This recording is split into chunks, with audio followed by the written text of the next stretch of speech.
Right, so whilst Keir Starmer would rather accuse Rishi Sunak of being soft on child sex offenders, gun crime and theft, with no apology for such accusations, and the latest report circulating suggesting the next attack ad is going to accuse Sunak of letting rapists off the hook, there are actual dirty things the Tories have been doing that Starmer could have been attacking them over, that there is clear evidence for. And as ever, before Parliament breaks up for a holiday, they sneak it out, some of this bad news in the hope the media don't pick any of it up. Last Christmas, we saw the same thing happen again. Sunak sneaked out news that he'd appointed a new political secretary, another journalist cast in the mould of Allegra Stratton, she who resigned over Partygate, if you recall, and that this new appointee just happened to be James Forsyth of the Spectator, Allegra Stratton's husband. Oh, he and Sunak are old mates from their school days, you see. There was also the appointment of the new anti-sleaze czar, Sir Laurie Magnus, not particularly sleazy in and of itself, but of course we also learnt that this ethics advisor, to give him his proper title, couldn't investigate anything except on Sunak's say-so, accounting for why sleaze stories since, such as Nadhim Zahawi's tax scandal, took so long to get a grip of, until Sunak found his balls each and every time to let the ethics advisor actually investigate. Nothing ever got done.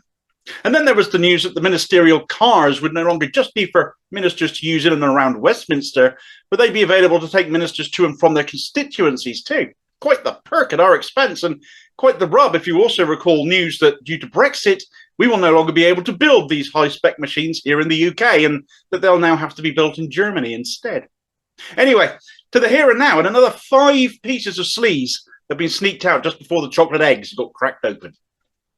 Now, as many of you will be aware, there's an awful lot of unusable PPE still kicking around. Those lovely contracts handed out via the government's VIP lane to mates of theirs to provide equipment they may have had no experience in procuring or dealing with. They just saw an opportunity to get in on some government cash. It might be enough to buy a new yacht with. You never know, eh, Michelle Moan? Anyway, storing all of this useless gear has been costing the public purse money too, so the Tories have just taken a match to some £1 billion worth of useless personal protective equipment and torched the lot. Some 269,000 pallets of stuff is what that equated to. Can you imagine the scale of that? £1 billion of our money just gone up in smoke, and still very little sign of any real effort to recover any of the money wasted from the people who provided such defective items. It's akin to burning the evidence after the crime has been committed, except every one of us bore witness to the deed being done, and we still want justice even if the authorities are shrugging and wringing their hands over it whilst holding cans of accelerant behind their backs. Next on the list was the Unboxed Science and Arts Festival, nicknamed a Festival of Brexit. Had you heard of it? Did you plan on going? Ah, well, you've missed it. Sorry. In fact, lots of people did.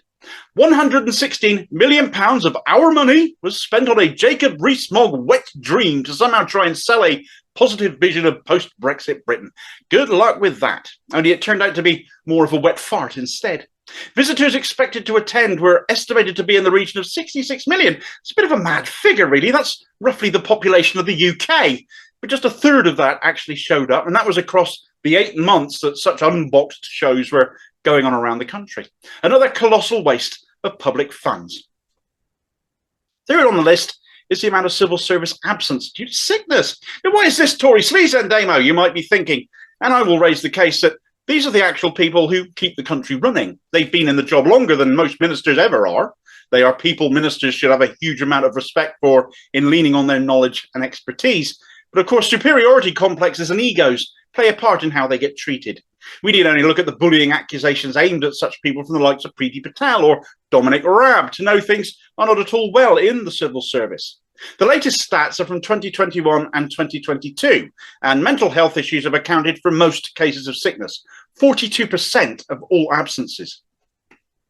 Bear in mind also, there were large numbers of redundancies made in the civil service not so long ago as well, a loss of experience, but also manpower. So staff are now prone to being overworked and with overbearing bosses in some cases as well. They've been going on strike too, though you might have heard less about that. And with their roles being in government, perhaps you had a little less sympathy for them. 32% of absences were COVID related, and we all know how well the government handled that issue as well. Pandemic-related sick days pervading all services and industries. This kind of trend significantly impacts the competence and efficiency of the day-to-day running of the country. In the case of the civil service, though, and that should concern us all. Next, let's move on to former nurse cum Tory shill Maria Caulfield, the Parliamentary Under-Secretary of State for Mental Health and Women. She who Carol Vorderman gave both barrels to recently for not showing up to a recent Women and Equalities Committee meeting regarding menopause and the struggle post-menopausal women have, which is literally Caulfield's brief. Well, she struck again, speaking on behalf of the Department for Health and Social Care. You can argue she was sent out so the health minister could hide from this, let's face it. When do we ever see Steve Barclay anymore anyway? He's always hiding. It's like the hardest game of Where's Wally ever, except Barclay tends to be called harsher names than Wally. Think up your own. But it does form part of Caulfield's brief as well. And that is that the special authority that was put together last January to investigate excess paternity deaths has now been dropped. The government said it wanted to investigate and halve the numbers of stillborn children and other neonatal and maternal deaths by 2025 from those statistics announced back in 2010. Instead, now it's just going to be added to the workload of the Care Quality Commission, a quango that operates under the Department of Health. So ministers aren't even going to be directly involving themselves with this issue going forwards anymore. They've dumped it on someone else's desk. In other words, as a priority, infant mortality just got downgraded. And lastly, perhaps this is less sleazy of all of these items, but you have to wonder after 13 years in charge how much of this isn't something of the Tories' own making too. And that is their quiet admittance, finally, that increased life expectancy has slowed. So much so there's a sliver of good news attached to it in that they've delayed raising the state pension age until after the next general election. Although the Tories claim this to be a global phenomena, how exactly have they been helping people's health since they returned to power? Austerity, income repression, cost of living crisis, mishandling the pandemic, inequality increases between the haves and the have-nots. Our quality of life has suffered for years now. So is it any wonder the trend of living longer has stalled? We need them out of power for good, but the alternative to them right now isn't really any better and may even be worse. But that aside, you can always rely on such news as this being sneaked out by the Tories before they all run away on holiday. Thanks for watching. If you appreciated this video, please do hit like and subscribe, leave a comment, and hit the notification bell too so you don't miss the next one. Also, look out for me on social media and other interesting stuff by clicking on the Linktree link in the comments below, and I will see you next time. Cheers, folks.